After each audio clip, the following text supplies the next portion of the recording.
Sakit tenggorokan menjadi hal yang umum dialami setiap orang. Walaupun terlihat tak membahayakan, namun jika sakit tenggorokan tak kunjung mereda, bisa menjadi suatu pertanda adanya suatu penyakit. Berikut ini ada 5 penyebab yang bisa membuat tenggorokan menjadi sakit saat menelan. Yuk kita simak informasinya berikut ini.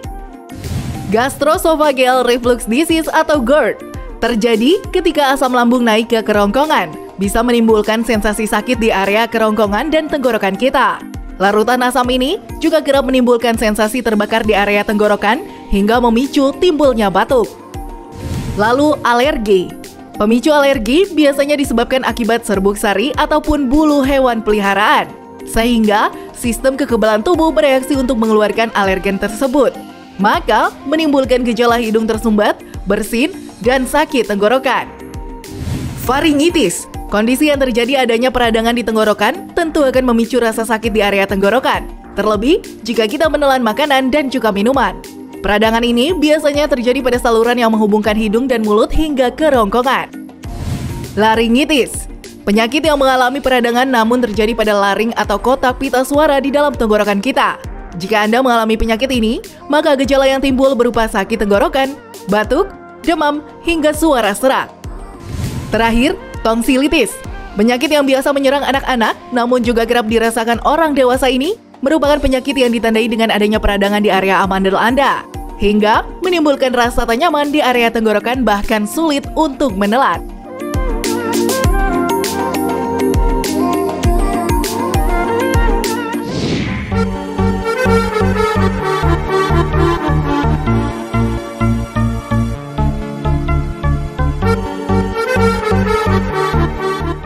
Batuk ialah penyakit gangguan pernafasan yang bisa dialami oleh siapa saja. Batuk sendiri terdapat 2 jenis, yaitu batuk yang disebabkan karena alergi dengan batuk biasa.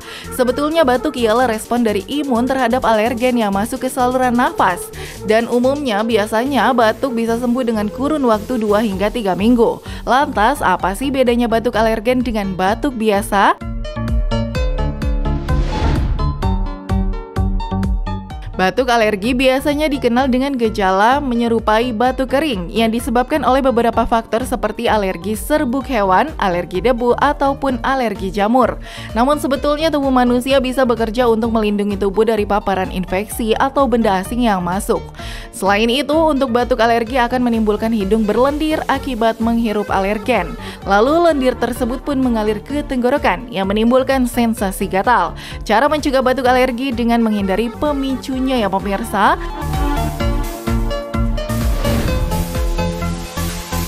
Berbeda dengan batuk biasa yang terbagi menjadi 2 jenis, yaitu batuk kering. Batuk kering biasanya terjadi karena pemicu penyakit lain, salah satunya GERD. Gejala yang timbul dari penyakit ini ialah tenggorokan terasa gatal dan disertai rasa lelah. Selain itu, batuk kering juga kerap membuat penderitanya tak nyaman karena batuk yang terjadi secara terus-menerus. Sedangkan batuk berdahak terjadi karena infeksi virus dan bakteri pada saluran nafas yang terdapat cairan dahak di saluran nafasnya. Namun dengan adanya dahak ini kerap membuat sang penderita mengalami napas yang pendek dan dada terasa sesak. Itulah tadi perbedaan batuk berdahak dengan batuk alergi yang wajib Anda ketahui ya pemirsa.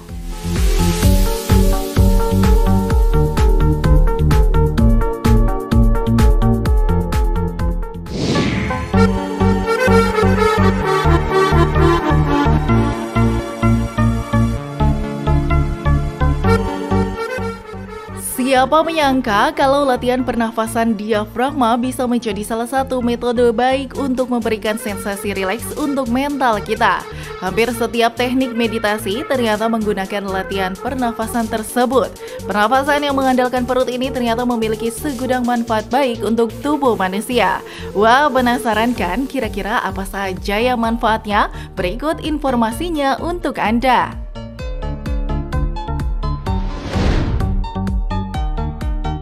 Mampu menurunkan detak jantung. Rasa cemas yang muncul ternyata mempengaruhi detak jantung manusia. Untuk itu melakukan latihan pernafasan diafragma ternyata bisa menurunkan detak jantung, bahkan bisa membuat Anda merasa lebih santai disertai pikiran yang tenang loh pemirsa.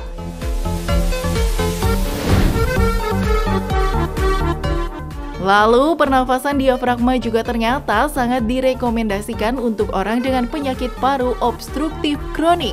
Namun dengan rutin melakukan latihan pernafasan diafragma secara khusus, bisa membantu memperkuat diafragmanya, bahkan mampu meningkatkan sistem pernafasan penderita penyakit tersebut.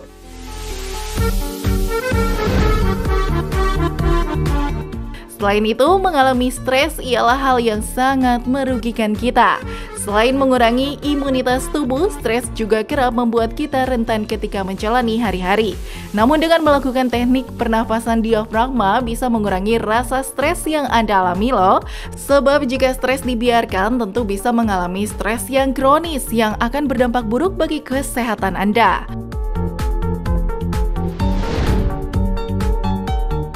Lalu yang terakhir, pernafasan diafragma ternyata juga mampu menurunkan tekanan darah kita loh. Wah, ini baik dilakukan ketika kita memiliki tekanan darah tinggi atau hipertensi ya pemirsa. Dengan melakukan latihan pernafasan ini ternyata tak hanya membuat detak jantung menurun, namun sekaligus mengembalikan tekanan darah menjadi kembali normal.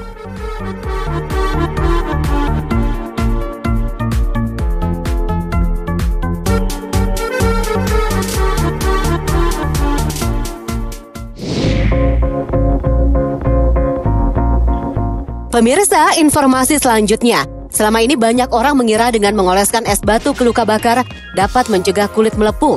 Alasannya, suhu dingin dari es batu dipercaya bisa membuat luka membaik. Faktanya, ini merupakan informasi yang keliru. Menempelkan es batu pada luka bakar justru bisa merusak jaringan kulit. Sebab es batu umumnya memiliki suhu 0 hingga 4 derajat Celcius. Suhu dingin tersebut justru bisa menghentikan peredaran darah serta menyebabkan radang dingin. Inilah beberapa fakta selengkapnya. Es batu dapat memperburuk luka bakar. Penggunaan es batu pada kulit yang mengalami luka bakar bisa menyebabkan frostbite atau radang dingin. Ini merupakan kondisi cedera pada kulit yang disebabkan oleh pembekuan kulit dan jaringan di bawahnya akibat suhu dingin. Bahaya es batu untuk kulit wajah. Selain pada kasus luka bakar, tak sedikit orang yang menggunakan es batu untuk mengatasi masalah pada kulit wajah. Misalnya saja untuk mengurangi bengkak di kantung mata serta mengecilkan pori-pori. Mulai sekarang, pemirsa harus berhati-hati ya, sebab menggunakan es batu di kulit wajah juga beresiko merusak kulit. Di antaranya, menyebabkan pembuluh kapiler wajah pecah. Kondisi ini ditandai dengan sensasi rasa sakit dari wajah hingga kepala. Terakhir, memicu terjadinya iritasi kulit wajah. Penggunaan es batu membuat sirkulasi darah di area sekitar wajah menurun, sehingga mudah terjadi iritasi. Nah pemirsa, itulah tadi informasi kesehatan penting yang selalu kami kabarkan. Jangan lupa saksikan terus Hidup Sehat dari Senin hingga Jumat jam 9.30 waktu Indonesia Barat hanya di TV One. Indonesia Hidup Sehat.